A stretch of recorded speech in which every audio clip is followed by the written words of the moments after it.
Mauma duto vinovi e majivie matin daweto. Mauma duto vinovi e majivie matin daweto. Wiropo no we imau, wiropo no we dagbelo, boso da logo nagbelo, so da logo nagbelo. Laila ila ila, laila ila ila ila la ila. Mesdames, Mesdemoiselles, Messieurs, Assalamu alaikum wa rahmatullahi wa barakatuhu. Religion et gouvernance politique sont-elles compatibles? Voilà le débat que nous allons ouvrir ce soir. Merci d'être fidèles à notre rendez-vous. Pour discourir exactement sur ce thème, j'ai invité pour vous le missionnaire Hassani Yahya de la région de Komé, c'est ça, hein? Et le missionnaire Abladon Yahya de la région de Boycon. Missionnaire, assalamu alaikum wa rahmatullahi wa barakatuh.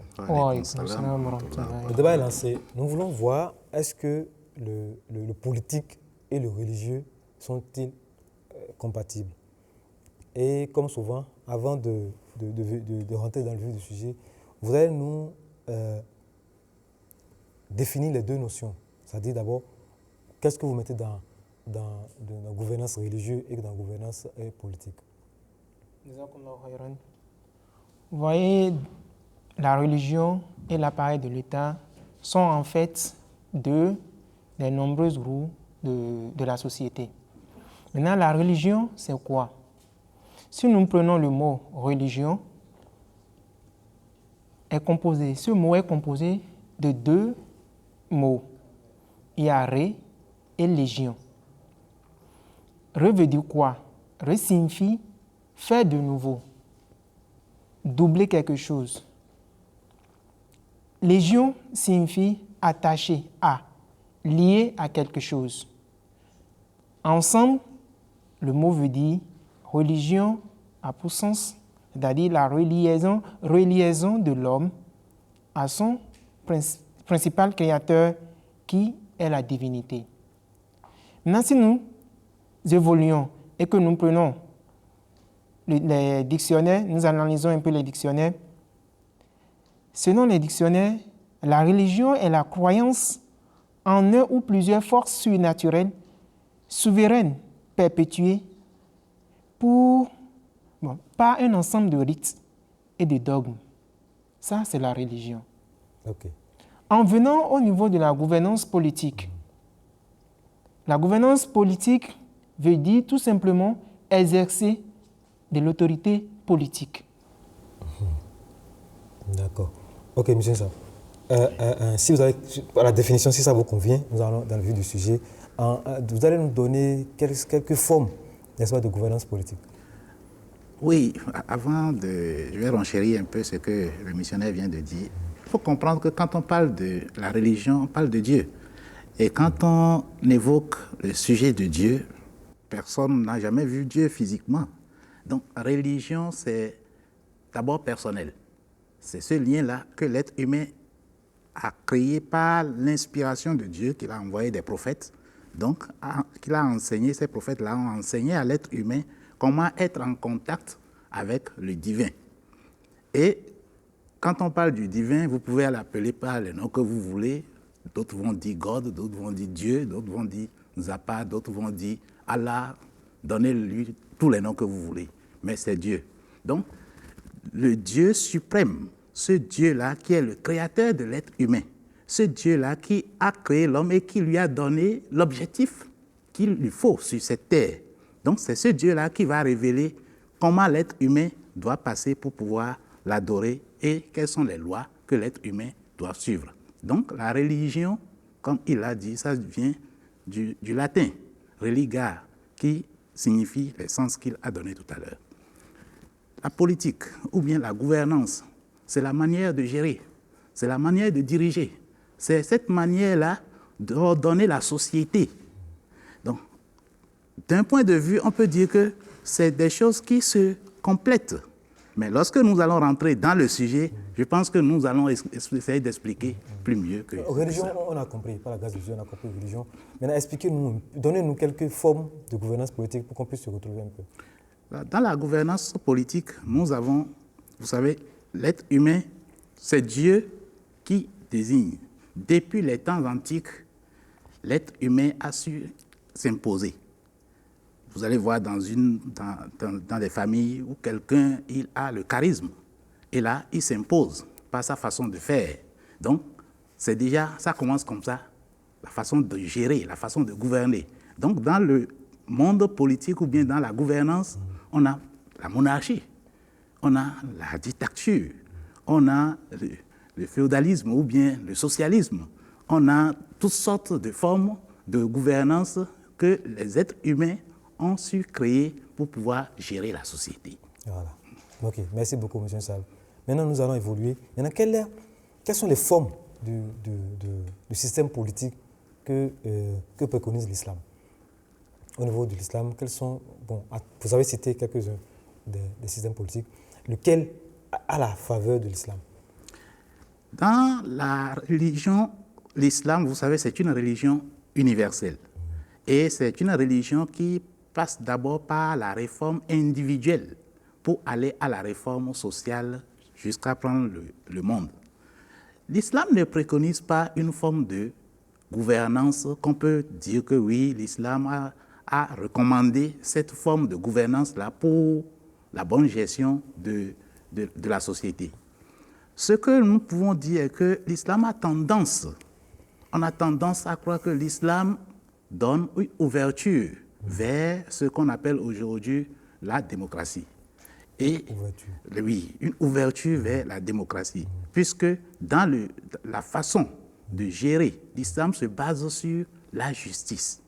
Et de l'autre côté, l'islam se base aussi sur l'entraide ou bien la consultation mutuelle que nous voyons dans ce que nous appelons l'assemblée et aussi la justice et aussi la liberté d'expression. Donc, si nous regardons ces points de vue-là, on voit que l'islam recommande la vérité, la justice et la consultation mutuelle comme sans pour autant choisir qu'il faut une forme de... Oui, M. Abladassan, qu'est-ce que vous allez ajouter sur ce point précis de la forme que l'islam nous demande, de la forme du système politique? Cette même question a été posée au 4e calife de la communauté islamique Ahmadiyya, Hazrat Mirza Tahir Ahmad, Rahimahullah.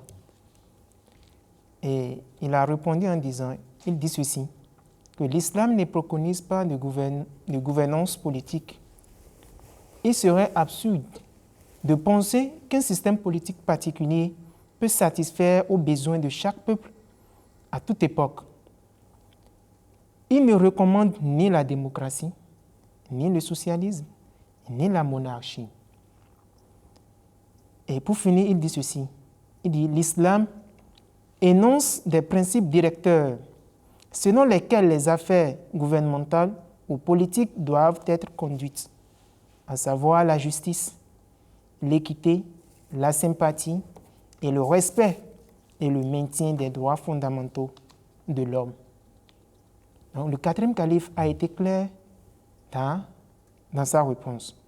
Donc ça veut dire peut-être que tout système qui prend en compte les spécificités dont a parlé le monsieur tout à l'heure, quand il rapportait les propos du 4e calife, c'est-à-dire la justice, l'équité, la sympathie, le respect et le maintien des droits fondamentaux de l'homme. Ça peut être la monarchie. Si ça respecte ces critères-là, c'est déjà, elle a la faveur de l'islam. Oui. Oui, monsieur, allez-y. Oui. Regardez par exemple, je vais donner un verset coranique qui parle sur la recommandation de Dieu par rapport à la gouvernance. Dieu dit, Bismillahirrahmanirrahim, Inna Allaha ya'murukum an tu'addul amanati ila ahliha. Iza hakamtum bayna nas an tahkumu bil adl. Inna Allaha ni'imma ya'izukum bihi. Inna Allaha kana sami'an basira. Ce qui veut dire, en vérité, Allah vous recommande de céder les charges acquises de droit. Allah vous recommande de céder les charges acquises de droit. Et quand vous jugez entre les hommes, de juger avec justice. Et assurément, ce à quoi Allah vous exhorte est excellent. Allah est celui qui entend tout, celui qui voit tout. Donc, à travers ce verset, nous voyons que ce n'est pas n'importe qui peut gérer. Donc, c'est celui-là qui peut gérer la société, c'est à lui, et que la société a vu que celui-là est capable de le faire, c'est à lui qu'on confie la responsabilité de gérer. Et il faut noter que le verset nous interdit aussi de ne pas faire l'achat de conscience.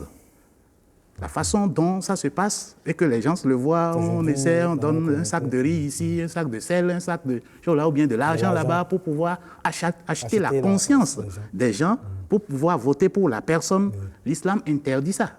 Et on nous dit, c'est celui-là qui est capable de le faire, c'est lui qui doit le faire, et aussi cette personne qui est capable de le faire, doit le faire avec justice. Ce n'est pas parce que j'ai mon frère qui est de l'autre côté, j'ai ma soeur qui est de l'autre côté, c'est pourquoi il ne faut pas être juste à l'égard de la population. Donc, il faut pratiquer la justice absolue.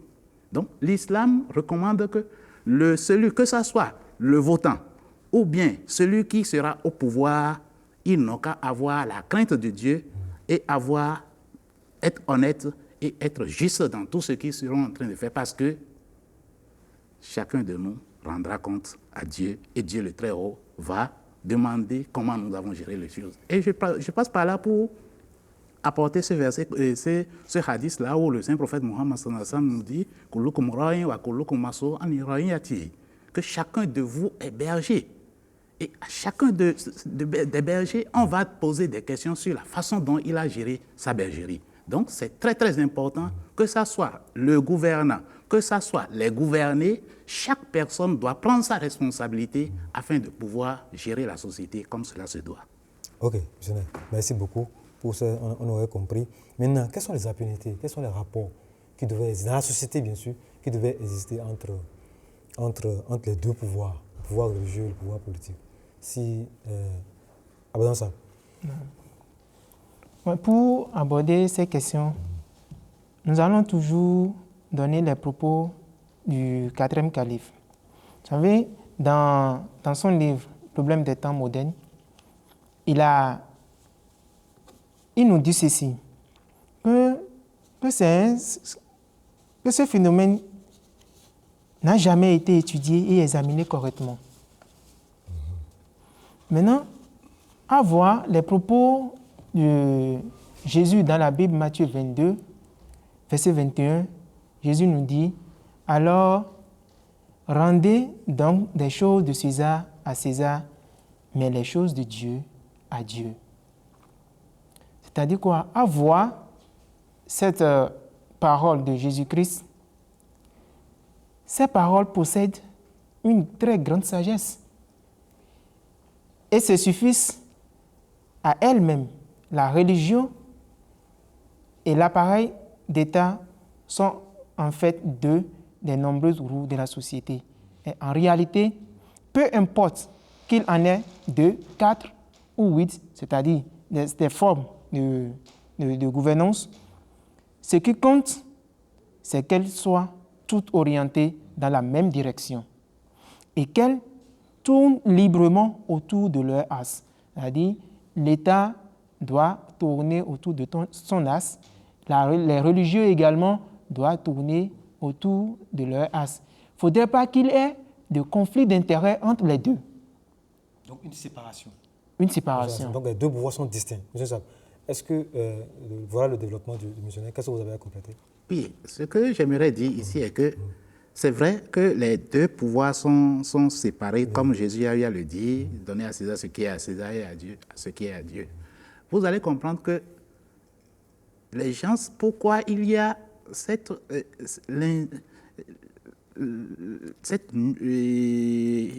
façon de mélanger les choses entre les religieux et les politiciens. Parce que vous allez voir, certaines personnes ou bien certains pays disent « nous avons adopté un gouvernement islamique ». Et c'est comme ça aussi, on voit aussi des chrétiens qui disent un État chrétien. Et au fil des années, au fil des époques, on comprend que ces régimes-là ou bien ces systèmes politiques-là ne marchent pas. Ils sont obligés de retourner encore. C'est ça qui crée ce type de société où les gens sont obligés de recommencer encore pour dire non, ça ne marche pas, ça ne marche pas. La raison en est que le religieux, au lieu de se concentrer sur la religion pour servir seulement la religion, il préfère voir que oui, le politicien est là-bas, bon, peut-être il est à l'aise, donc il veut s'ingérer dans la politique. Et le politicien aussi, puisqu'il voit que oui, par la religion, il y a le monde là-bas, donc je vais passer par les religieux pour pouvoir canaliser le monde à ma faveur, alors il préfère passer par aussi porter la robe du religieux et alors il commence encore la politique. Donc normalement, si nous voulons séparer les choses pour qu'il y ait de lucidité ou bien de la lumière dans ce que Dieu dit et ce que les politiciens font, il faudrait qu'il y ait une séparation. Il faudrait qu'il y ait une séparation. J'ai cru entendre dans l'une de nos émissions, vous disiez que Mohamed Salam, quand il a quitté la Mecque pour Médine, il était en même temps religieux, il était aussi politique. Le saint prophète Mohammed sallallahu alayhi wa sallam, d'abord, il faut reconnaître que c'est un prophète. Donc, ce n'est pas à toute personne de pouvoir gérer comme il l'a fait. Maintenant, le religieux qui arrive à la tête du pouvoir, il faut qu'il comprenne qu'il veut faire la politique et qu'il se donne à la politique. Mais le politicien qui veut faire là aussi la politique, il est de son côté, mais le religieux, il n'a qu'à rester de son côté, il y a une séparation. Mais le saint prophète Mohammed sallallahu alayhi wa sallam, arrivé à la Mecque, à Médine, il a eu à gérer les choses de façon, je vais dire, simultanée. Quand un chrétien a un problème, qui vient le voir, il dit, mais jugeons selon votre livre.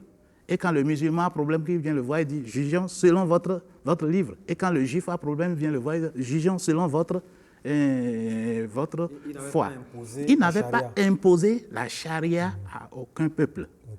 Tout comme on le voit aujourd'hui, vous allez comprendre que l'Arabie saoudite a sa législation, l'Iran a sa législation, la Turquie a sa façon de voir, et alors qu'eux tous se disent des pays musulmans, mais ils ont des différentes sortes de législation. Donc ça veut dire que la religion, la politique doit être séparée de la religion afin qu'il y ait une lumière, une visibilité dans ce qui concerne la gouvernance. Voilà, mais vu que les deux systèmes cohabitent dans le même pays, quel doit être alors le rapport entre les deux?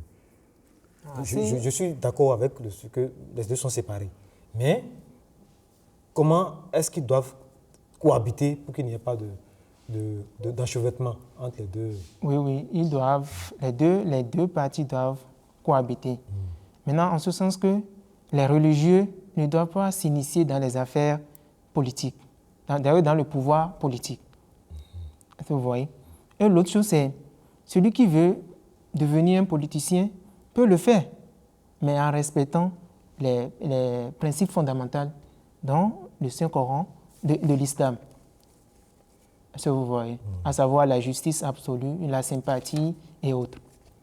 Maintenant, autre chose, c'est que les religieux étant de leur côté les hommes politiques de leur côté, maintenant, il faudrait qu'il y ait une consultation entre eux deux. Puisque au moment où il y aura une malcompréhension, par exemple, de la loi du pays, il faudrait que les deux s'asseyent et discutent. D'accord. Est-ce que vous voyez? En 90, je reviens un peu à l'histoire de notre pays. En 90, il y avait crise politique dans notre pays. Oui. Et on a été obligé d'aller chercher un évêque, son Excellence Monseigneur de Souza. Et c'est lui qui est revenu encore pour réinstaurer les choses. C'est l'historique conférence des forces vives de la nation. Est-ce que c'est de ça que le monsieur veut parler? C'est-à-dire que dès qu'il y a problème, on les appelle, c'est ça? Oui, c'est de ça qu'il est un peu. Parce que quand on parle de la religion, ça concerne et les choses de ce monde et les choses du monde spirituel. Donc, le religieux est celui-là qui est doté de cette sagesse-là pour pouvoir, au moment où le politicien a des problèmes, il fait recours à lui, lui demander dans quel sens je vais passer pour pouvoir m'en sortir de ces problèmes. Mais on ne peut pas dire que c'est à cause de ça que le religieux devient un politicien. Donc, il faut que ça soit clair à ce niveau. Donc, le monseigneur Isidore de Souza, ce qu'il a eu à faire est qu'il a puisé de la sagesse religieuse pour pouvoir amener les fractions, les politiciens à se comprendre. Et là, donner une base au développement du pays. Et dès qu'il a fini, il s'est encore retiré. Donc, c'est ce que le religieux doit faire. Maintenant, concernant cette cohabitation, ça doit être quand, par exemple, le religieux, parce que c'est deux forces, et ces deux forces-là sont nécessaires pour l'évolution de la nation. Prenons un oiseau. Un oiseau ne peut pas voler avec une seule aile. Donc, il faut les deux. Okay. Donc, le politicien a besoin du religieux et le religieux a besoin du politicien. Lorsque tous deux vont comprendre qu'ils vont dans le même sens, le sens du développement, le sens de l'émancipation, alors ces deux forces-là vont s'entraider, vont se comprendre et ça ne va pas amener le désordre dans le pays. Un religieux qui s'infiltre a commencé par faire la politique, nous avons vu que c'est du catastrophe, ça ne marche jamais. Oui, mais M. Nessa, je suis désolé de vous dire quand même que parfois la cohabitation, ça crée des problèmes. Oui. Vous savez, aujourd'hui, pour des raisons de sécurité, certains pays, pour ne pas nommer la France, aujourd'hui veulent contrôler les instances, n'est-ce pas, de gestion religieuse. C'est-à-dire aujourd'hui, on nomme les imams, on demande aux imams de se faire former, n'est-ce pas? On demande aux imams, c'est-à-dire c'est le ministère de l'Intérieur carrément qui nomme l'imam dans une mosquée. Est-ce que ça va, est-ce que c'est toujours, parce qu'ils se disent que c'est dans les mosquées que la radicalisation commence, que les terroristes là prennent naissance au niveau des mosquées. Et pour cela, les autorités politiques disent que non, désormais, ils doivent avoir une idée ou bien une vue de ce qui se fait dans les mosquées. Donc, qu'est-ce que vous pensez exactement de cette décision? D'abord, j'aimerais dire qu'est-ce qu'on refuse et qu'est-ce qu'on est en train d'accepter. La France qui a amené surtout la séparation entre l'Église et la politique. Mais bon, si la France encore, c'était avant. Il y a maintenant, je reviens sur les raisons. Cette raison-là, on nous dit que c'est à cause dans les mosquées, il y a le terrorisme qui est créé ou bien c'est là-bas que ça prend. Ce n'est pas réel. Je dis non. Le terrorisme, toute personne peut faire tout ce qu'il veut, faire le désordre. Mais la chute du déclin, ou bien le déclin spirituel de l'islam a fait que le monde d'aujourd'hui pense que l'islam est cette religion, cette bête noire-là qu'il faut abattre. Et c'est pourquoi on est en train de regarder jusqu'au caleçon des musulmans pour voir qu'est-ce que vous êtes en train de faire, qu'est-ce que vous êtes en train de faire. Si c'est pour sauver des vies, si c'est pour sauvegarder la sécurité, si c'est pour maintenir de l'ordre, nous disons d'accord. Parce que Dieu le Très-Haut nous dit dans le Saint-Coran, Bismillahirrahmanirrahim, Ati'ullaha wa ati'ur rasul wa ulil amru minkum. Obéissez à Allah, obéissez aux messagers et à ceux qui ont de l'autorité sur vous. Donc, ceux qui ont de l'autorité, ils peuvent ne pas être des religieux. Et le fait que c'est eux qui sont au pouvoir, nous sommes obligés de nous soumettre sur la législation du pays afin qu'il y ait de l'ordre, la paix dans la société. Sur ce point précis, par rapport à la France, où le ministère de l'Intérieur demande maintenant à former les imams, quel dernier mot vous avez à dire? Parce que dans 5 minutes, nous allons conclure. Dans ce cas, comme le missionnaire l'a dit, que c'est à cause du déclin de l'islam. Maintenant, s'il y a quelque chose, aujourd'hui, le monde musulman, effectivement, a perdu ses sens, disons, ses sens. Puisque le tout maintenant, c'est de revenir en arrière et de suivre les pas du saint prophète Mohammed, sallallahu alayhi wa sallam. Monsieur il a dit dans le Saint-Coran, « Qul in kuntum tuhibbuna Allah fattabi'uni » Il a dit, si vous m'aimez moi, Allah subhanahu wa ta'ala, suivez moi, Muhammad sallallahu alayhi wa sallam. Maintenant, nous tous, nous savons comment le saint prophète a fait sa vie quand il était ici. Maintenant, ce prophète, notre bien-aimé Muhammad sallallahu alayhi wa sallam, nous a dit qu'un temps viendra que l'islam ne restera que le nom et que le Saint-Coran que nous avons ne restera que ses écritures. Ok, donc c'est le non-respect des prescriptions de l'islam qui a amené cette situation où aujourd'hui les politiciens sont obligés, n'est-ce pas, de vouloir tout contrôler au niveau de la... De toute façon, on n'a rien à cacher, c'est ça que vous avez dit. On n'a rien à cacher, et comme c'est les autorités qui demandent, on est obligé de respecter. Maintenant, pour terminer ma parole, vous savez, ces musulmans, pour sauver le monde islamique aujourd'hui, ils doivent revenir en arrière et suivre l'imam de notre temps, qui est Hazrat Mirza Ghulam Ahmad. C'est une prophétie de la part du saint prophète Mohammed sallallahu alayhi wa sallam. Et il a dit qu'il serait Hakaman Adlan.